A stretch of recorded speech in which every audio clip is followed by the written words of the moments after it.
Halo teman-teman, kembali lagi bersama saya. Pada video kali ini kita akan belajar mengenai teks berita. Tetapi sebelum masuk ke materi, saya ingin terlebih dahulu mengucapkan selamat menempuh tahun ajaran baru, semangat untuk belajar yang lebih giat lagi. Nah, pada kesempatan kali ini kita akan memasuki materi yaitu mengenai pengertian teks berita, tujuan teks berita, unsur-unsur teks berita, struktur, dan jenis teks berita. Langsung saja kita ke pengertian teks berita.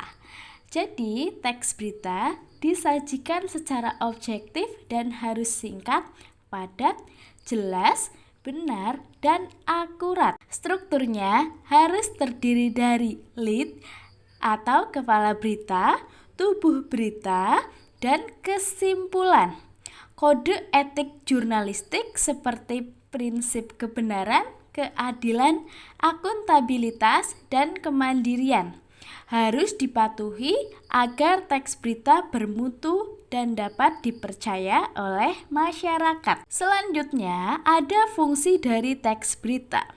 Teks berita memiliki banyak fungsi, di antaranya sebagai sumber informasi terkini, alat untuk membentuk opini dan sudut pandang masyarakat, alat untuk membangun hubungan antara media massa dan masyarakat, dan alat promosi dan branding dalam dunia bisnis.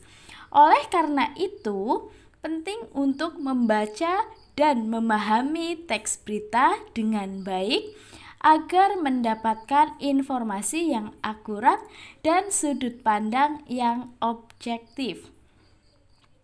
Struktur dari berita yaitu ada orientasi berita yang merupakan bagian dari pengenalan masalah atau hal apa yang akan dibahas dalam berita. Selanjutnya ada peristiwa.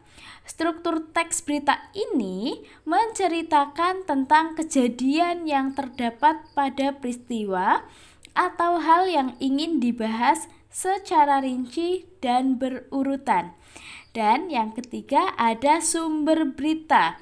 Sumber berita biasanya terletak di bawah berita atau akhir berita.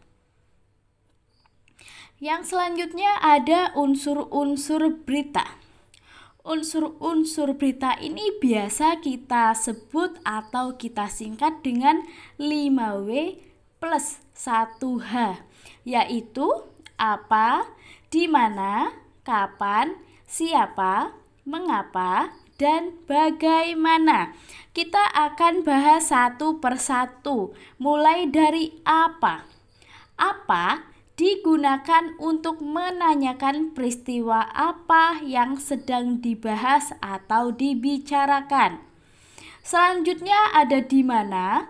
Di mana digunakan untuk menanyakan tempat atau lokasi peristiwa itu terjadi.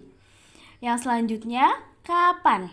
Kapan digunakan untuk menanyakan waktu terjadinya peristiwa dalam sebuah berita. Selanjutnya ada siapa. Siapa digunakan untuk menanyakan orang-orang yang terlibat dalam suatu peristiwa atau suatu berita. Yang selanjutnya ada mengapa. Kata tanya yang digunakan untuk menanyakan alasan atau latar belakang terjadinya suatu peristiwa. Dan yang terakhir ada bagaimana. Bagaimana digunakan untuk menanyakan cara terjadinya peristiwa. Bagian ini biasanya diceritakan secara kronologis sesuai urutan waktu kejadiannya. Selanjutnya ada kaidah kebahasaan dalam teks berita. Di sini ada 5. Yang pertama, penggunaan bahasa yang bersifat standar atau bahasa yang digunakan yaitu bahasa baku. Yang kedua, penggunaan kalimat langsung. Yang ketiga, penggunaan kata kerja mental.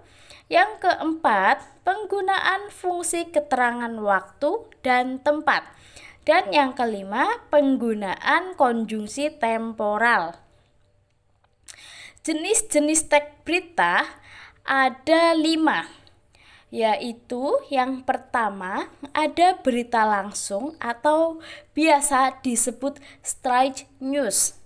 Jenis berita langsung adalah berita yang berisi informasi terbaru dan diberitakan dalam waktu dekat setelah peristiwa terjadi. Biasanya tidak lebih dari 1 atau 2 hari. Berita ini disajikan dalam headline atau halaman depan koran untuk cepat diketahui oleh pembaca. Jenis berita selanjutnya ada opini atau opinion news. Jenis berita opini berisi ide, pemikiran, kreativitas, atau komentar mengenai suatu hal dari ahli di bidangnya, seperti profesor, doktor, cendekiawan, menteri, dan sebagainya. Yang selanjutnya ada jenis teks berita interpretatif.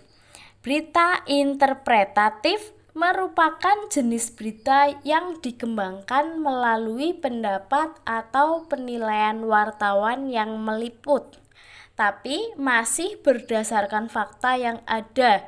Jadi tidak ada informasi yang dilebih-lebihkan atau dikurangi. Jenis teks berita yang keempat yaitu berita investigasi. Jenis berita investigasi adalah berita yang dibuat berdasarkan hasil penyelidikan atau penelitian untuk mendapatkan informasi yang akurat dan tersembunyi. Hal ini membutuhkan banyak sumber dan penyelidikan langsung.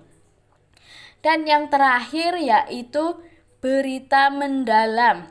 Berita mendalam adalah jenis berita yang memerlukan pengembangan secara mendalam terkait suatu peristiwa dengan menekankan unsur why atau mengapa peristiwa itu bisa terjadi. Dampak yang ditimbulkan dari peristiwa juga akan ditambahkan. Berita ini berbeda dengan berita investigasi. Nah, itu materi yang kita bahas pada video kali ini, yaitu mengenai teks berita. Sekian dari saya. Apabila ada yang membutuhkan PPT ini, langsung saja download linknya yang sudah saya cantumkan di description box. Terima kasih, sampai ketemu di video selanjutnya.